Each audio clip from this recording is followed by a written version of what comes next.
Australia's Special Forces units have the longest presence in Australia's longest war. They were there soon after United States forces drove Al-Qaeda from these mountains 10 years ago. And they are here in Afghanistan still. But for all those 10 years, what they do and how they do it has been kept largely secret. You don't really even talk about it that much with your mates. It's not like we come back from a job and you just talk for hours on end about what you've just done. The core of every guy within SASR, that's to, in part, to strive for excellence in everything they do at all times, whether there's someone watching or not, whether there's going to be recognition or not. Kept secret until now. Here we joined Australia's elite Special Air Services Regiment, the SASR, as they intercept Afghanistan's rat lines, the insurgents' supply chain. It's not about talking themselves up or anything like that, it's just about getting on with the job. Their brothers in arms, the Commandos, also overcome acute camera shyness, taking us with them in pursuit of a Taliban commander. We'll go out there and we'll face Taliban every day. Put me in front of a camera, I'll shoot myself.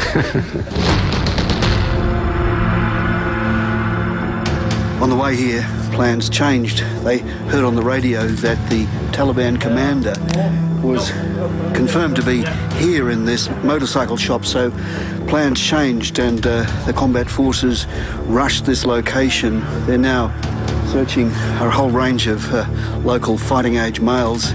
They say that they've already identified an IED facilitator. I think in the trade, that's called a jackpot.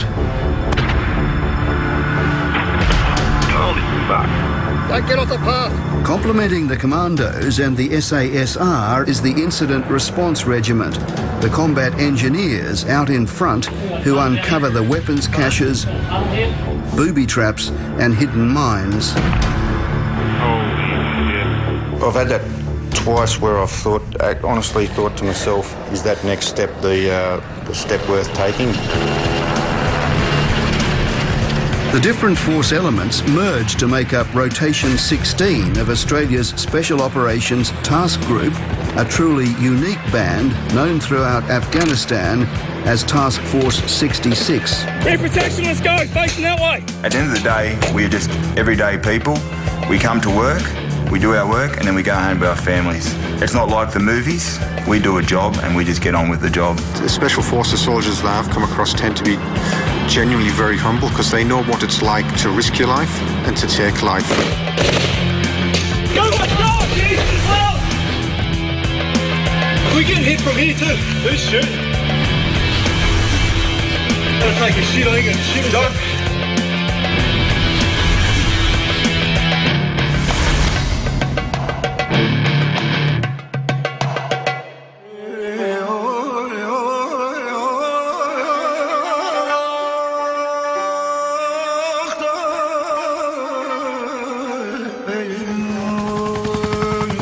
The Afghanistan home for Australia's Special Operations Task Group is at Tarin Kot, in the sparse, rugged and largely primitive Uruzgan province.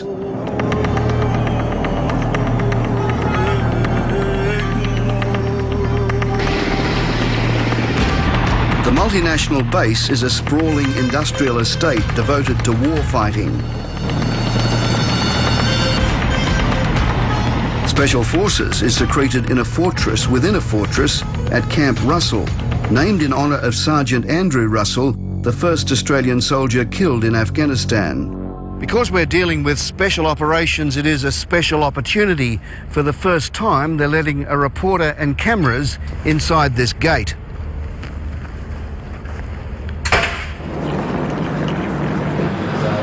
We are allowed to move freely among the soldiers and ask what we like, with no one looking over the shoulders. But there are restrictions. For the most part, we can't identify them. We've also agreed to avoid exposing trade secrets, what they call their tactics, techniques and procedures. And the fact that we're so secretive by necessity for how we do business means that a lot of speculation can go on. But you will be taken to their battlefield. Top of the feature, one fist left. You will see what they see. and you will hear their views on the war they fight. This is not like any war we've been in previously, and we're trying to do it right.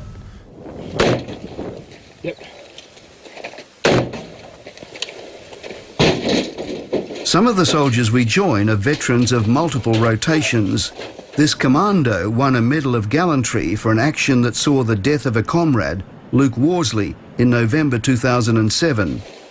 The Contact One of Thousands exemplifies the complexity of a war with no front line or neutral space. I was involved in a situation a few years ago now where it was an operation at night into a enemy location. We made entry and there was a significant firefight within the compound. Another member of my team manoeuvred through the firefight to actually get to a baby, who was a newborn baby, and manoeuvred that baby out of the firefight to ensure its safety. One of our guys had been shot and he was killed instantly. We were engaged with a PKM at very close range, and at the same time we were engaged by AK-47s from the flank inside the compound. This is all within 10 metres. Through the firefight, there were civilian casualties taken, but saying that, we didn't just go in there and go crazy. Yeah, I think most jobs you come face to face with the Taliban wherever we go. Whether they choose to fight or not is up to them, and majority of the time they don't choose to fight because obviously they know that they're not going to win that fight.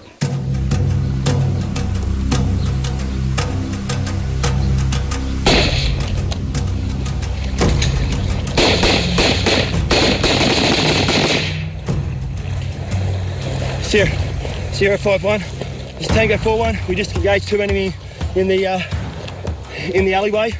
Stand by for fire support. Fuck. Jesus.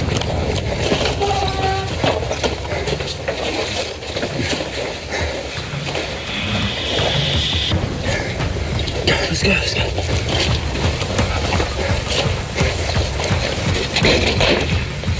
Yeah.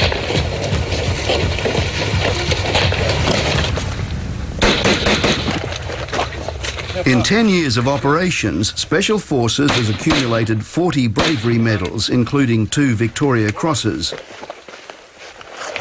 Brownie. Where? Say again.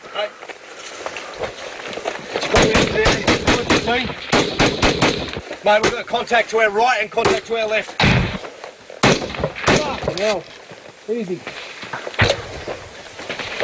Okay, see straight through this way. Come back, Brandon. You cover right, mate. I've got Can I? Right, start breaking back and we'll turn down right down here.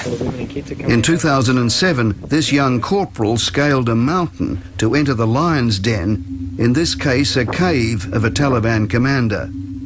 When I locked eyes, he locked eyes with me. It was approximately 10 metres. I could notice that he had a weapon down the side of him, and it was essentially both weapons up, and it was who was the quickest to the trigger.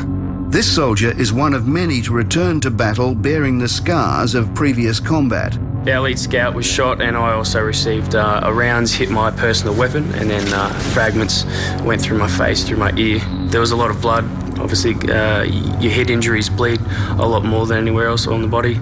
I crawled over to the medic just to make sure that it was nothing vital, and once he gave me the thumbs up, we continued on with the fight. Ahead, we join Special Forces for 1 month of action outside the wire. In one detailed encounter, the Taliban suffers a major blow.